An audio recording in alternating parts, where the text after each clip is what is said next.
Number 2، سوال یہ پوچھتے ہیں لوگ کہ کیا قرض لے کر حج کیا جا سکتا ہے؟ قرض بہت بری چیز ہے، جتنا ممکن ہو اس سے بچنا چاہیے، لیکن بہرحال ایک شرعی تعلیمات میں بھی اس کا ایک جواز موجود ہے، تو لیا جا سکتا ہے، لین دین انسان کا لگا رہتا ہے۔ رسول کریم صلی اللہ علیہ وسلم جب اس دنیا سے تشریف لے گئے تو آپ نے کسی سے آٹا اپنی زنا کے عوض گروی رکھ کے لیا ہوا تھا، جو کہ ادار کی صورت ہے۔ تو ادار دو طرح کا ہوتا ہے، ایک ادار ایسا کہ جس کو ادا کرنا انسان کے لیے ایک خاصا مسئلہ بن جائے، مشکل بن جائے، ایسا قرض لے کر حج اور عمرہ نہیں کیا جا سکتا۔ اور وہ قرض جو نارمل ہو، جو ہم عام طور پر لے لیتے ہیں، کسی نے گاڑی خریدنی ہے، پیسے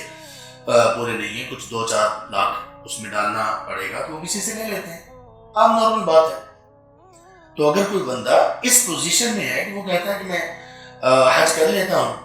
کسی سے پیسے لے کر، اور اس کے بعد میں اس کو 2-4 مہینے میں عام نارملی ادا کر دوں گا، جس سے وہ قرض لے رہا ہے اس کو بھی معلوم ہے یہ، تو اس کو حج کر لینا چاہیے، خاص طور پر جو اس کا فرضی حج ہے اس کو بھی ڈیلے نہیں کرنا چاہیے، اس کو حج اور عمرہ کر لینا چاہیے۔ البتہ جو نفلی ہے اس میں مزید وہ دیکھ لے، نفلی بھی کیا جا سکتا ہے ایسے قرض سے جو کہ ادائیگی جس کی اس کے لیے مشکل یا ممکن ناممکن نہ ہو، تو اس کو لے کر کیا جا سکتا ہے۔